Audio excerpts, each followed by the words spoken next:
This is the best book I have ever read. And it's almost an oxymoron to think that the West Virginia University has a professor who wrote this book who is an absolute conservative. I mean, that just doesn't fit.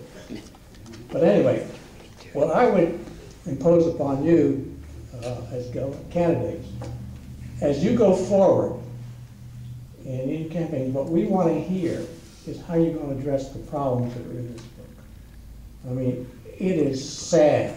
And we say our strength is that we are absolutely first in being last in everything. Okay? You know what? But we're first in a lot of things. We have great people. Well, that's what and we have people who are trying. All right, so we're not last in everything. But I know Dr. Sobel, Dr. Russ Sobel, who wrote the book. Okay. I have the book. I've read it, and it is the handbook for, I think, in unleashing the power of the market. I talked about markets and how you should not manipulate them. I'm also with the Mid-Atlantic Technical Research and Innovation Center, so I know a lot about energy as well. You and I probably need to talk about what's going on. But energy, I think, should be a big part of what we do to move forward in West Virginia.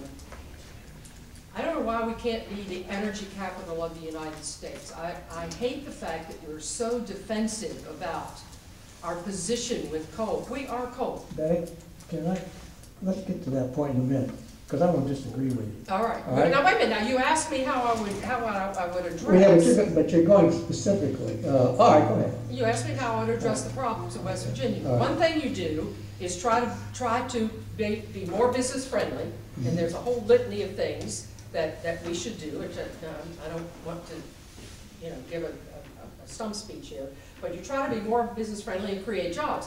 That's where it all starts. One thing that you can do to bring more revenue in the state is harness what we have here with our natural resources. Coal, natural gas, chemistry, the chemistry industry. You know what's going on up here through the Ohio River Valley and all that you've lost up here. Build on your strengths, and instead of being defensive about what we have, be an active partner in expressing the nation's energy policy so that we move forward together with clean energy, all right? The third, certainly, is to get your financial house in order. I work in a small business. I know when we have budget problems, we have to do what you do. You've got to cut your budget. We eat what we kill. We're not a state agency. So the formula is you cut your expenses. This is what exactly, it's the same thing in government. You cut your expenses. You stop the overlapping services that you offer. You retool what you offer. Retool your public services. And then you build on your strengths so that you can move forward and increase your revenues. But we've got to become much more business friendly. What does that mean? We have to look at the tax situation that we impose on businesses. We have to look at our legal system. We're the hellhole, right, of West Virginia, the legal hellhole, of the United States. And then, to educate your children, talking about education, to educate your kids is fabulous, and to be creative with education is wonderful, but if you don't have jobs for those kids, once they get out of trade school, community college, that's fine, but you're sending them to other states. But education has to be a big part of what is moving the state forward. All right, well, let me go on, because we're going to get back to that. And what I want to do here is have this kind of a discussion. I'll take a few minutes to do that. After reading this book, but Dr. Sobel concludes that most of the people who go to Charleston have no understanding of basic economics. Okay? And that's true. Now, I would like to ask both of you, do you think it would be possible that anybody who qualifies, anybody who runs for office, be subjected to a test to show that they're qualified? Just like a professional engineer has to take a test, just like a guy has to go to the bar to be a lawyer, like a doctor has to be certified to practice. I just throw that out just as a wild card. Okay. But, Well, about taking a test? Yeah. You know, one thing that's fascinating, and I'm sure Betty would agree with me, you know, my background's in the criminal justice department, so I'm going to talk about prison overcrowding. I'd be pretty good at that. When you run for governor, not only is it a political process, but it's a tremendous educational process because you have to become, you have to learn about so many different things. You have to learn about education. You got to learn about the legal system. You got to learn about the economy. You got to learn about energy, coal, oil, gas. We have the Marcellus Shale issue, and what's the right way to treat that. We have, you know, the fiscal, you know, how to deal with the federal government and environmental issues and all of those things. So becoming a governor is a tremendous learning process. You know, to say that a governor, you know, you need to take a test, I mean, you take a test on education, take a test on all of these different things. I think what's important is two things. One is to have a philosophical belief on what direction you think the state needs to go.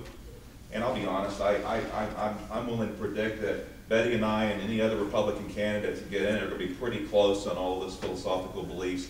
But I think really one of the keys is you have to have the leadership abilities to be a leader in your state and to promote change. And I think you have to have, I don't know if we really had governors like that. We need to have a governor, you know, if Betty and I become governor, we'll be a Republican, we have to deal with the Democratic legislature and entrenched interests in Charleston, and you have that blocking, and you know, what are we going to be able to do?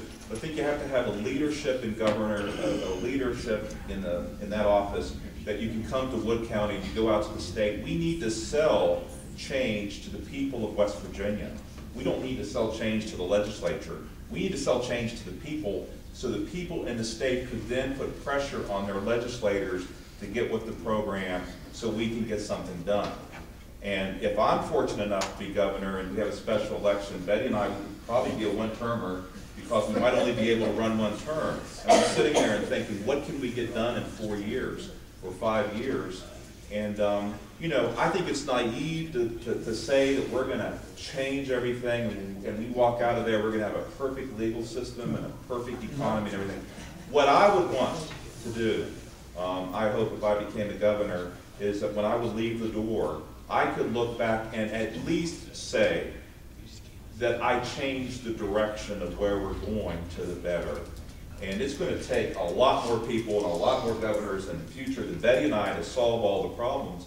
But we need to change course. Okay, let's get in our state. All right, now I get to answer the test question, right? Well, the test question was primarily for the legislature, but you did it pretty well. Wait a minute now. Yeah, that's fine. Go ahead. All right, in the essence of time, to save time, she didn't read the bio, Sandy didn't, but I am absolutely steeped in business, management, finance, technology. I used to run the state retirement system, so I know about the unfunded liabilities in the state retirement system. I know about the unfunded liabilities in the retirees' health care. I was the Secretary of State. I know about elections. I'm now working at a company where I know about energy and environment. I'll take a test.